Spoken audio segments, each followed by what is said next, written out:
بسم اللہ الرحمن الرحیم. السلام علیکم. آج جناب میں فلسطین پہ بات کرنا چاہتا ہوں. کافی دن تو میرا خیال تھا کہ میں اس پہ بات نہیں کروں گا کیونکہ پھر میری سوچ اور میری باتیں کسی اور طرف چلی جاتی ہیں. بہرحال آج میں تھوڑا مجبور ہو گیا ہوں اور میں اس پہ بات کرنا چاہ رہا ہوں.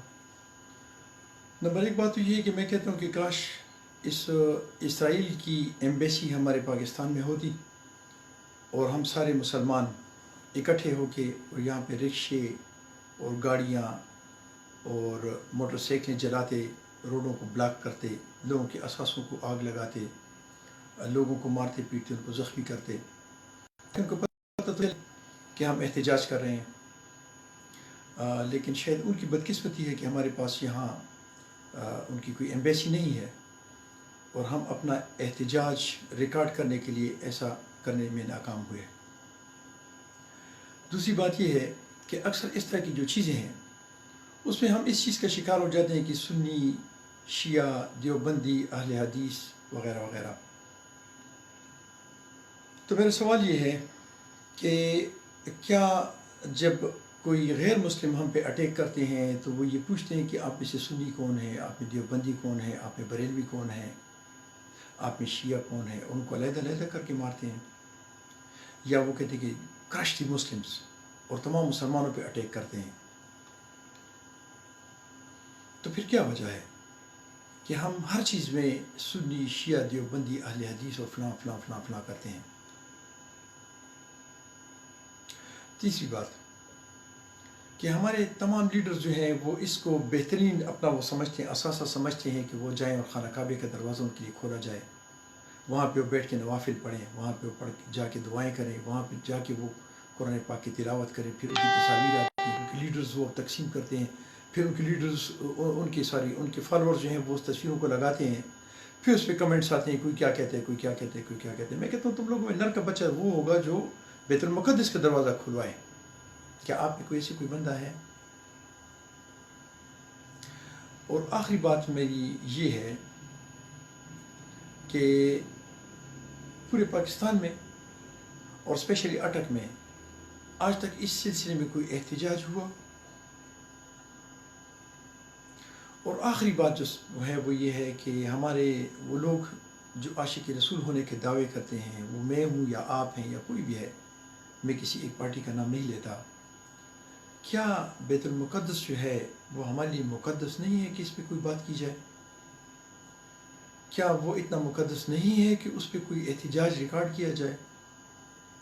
کیا ضروری ہے کہ ہم نے احتجاج میں لوگوں کی گولیاں مارنی ہیں، ان کو گالی گلوچ کرنا ہے اور ان کے اثاثوں کو، ان کی گاڑیوں کو توڑنا ہے اور جلانا ہے؟ کیا اس کے علاوہ کوئی پرامن احتجاج نہیں پاسبل؟ میں تمام پارٹیوں سے ریکویسٹ کرتا ہوں کہ کیا آپ لوگوں میں کوئی ایسا بندہ نہیں ہے کہ بیت المقدس کے سلسلے میں بات کی جائے؟ اور آخری بات جو میرے ذہن میں ہے وہ یہ ہے، باتیں بہت ساری ہیں لیکن میں شارٹ کروں گا. آخری بات جو میرے ذہن میں وہ یہ ہے کہ ایک اتنا سا اسرائیل جس کی ٹوٹل آبادی 70,000 یا 80,000 ہے، 70 لاکھ یا 80 لاکھ ہے، اور مسلمان ممالک جو ہیں وہ 56-57 ممالک ہیں.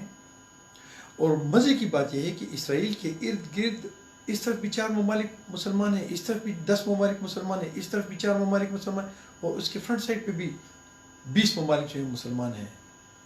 تو ہمیں اتنی غیرت نہیں ہے کہ ہم ان کے دانت کھٹے کر سکیں؟ کیا ہم صرف ہمارے احتجاج جو ہیں وہ صرف دعاؤں پہ ہے کہ ہم دعائیں کہیں اور لعنت بھیجیں اور ہم صرف یہ کہیں کہ اسرائیل بائیکاٹ اسرائیل اور اس کے جھنڈے کو کراس کر دیں وغیرہ وغیرہ، بس ہمارا احتجاج اس پہ ریکارڈ ہو جائے، بس یہ کافی ہے؟ کیا ہمارا یہ اسلام صرف لعنتوں، بددعاؤں اور صرف فیس بک پہ کراس کرنے تک ہے؟ جب تک ہم میں جہاد کا نام زندہ نہیں ہوگا تو ہم اسی طرح مظلوم رہیں گے. جب تک ہم نے جہاد کو پیچھے پھینک دیا ہے، اللہ تعالیٰ کے احکامات اور نبی کریم صلی اللہ علیہ وسلم کے طریقوں کو ہم نے پھینکا ہوا ہے، ہم اسی طرح ذلت کا شکار ہوں گے.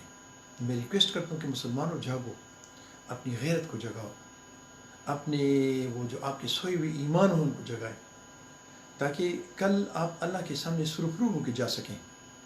اور کچھ بھی نہیں تو ہمارے کیا اس اٹک کے بیس پر کوئی پارٹی بھی ایسی نہیں ہے جو باہر آئے اور اپنا احتجاج ریکارڈ کریں، خاموش احتجاج ریکارڈ کریں، ایک مہذب طریقے سے اپنا احتجاج ریکارڈ کریں۔ اللہ کرے کہ میرے اس مسلمان ممالک میں ایسے لوگ پیدا ہوں کہ وہ جو جہادوں کے نام پہ ملکوں کو تباہ کر دیتے ہیں ان کا رخ ادھر ہو جائے، اور اپنے اسلام اور اپنے اللہ اور اپنے رسول کی خاطر کچھ نہ کچھ کر کے سرخ روح ہو کے مریں، بلکہ شہید ہوں۔ اپنا بہت سارا خیال رکھیں اور مجھے اپنی دعاؤں میں رکھیں۔ السلام علیکم ورحمۃ اللہ۔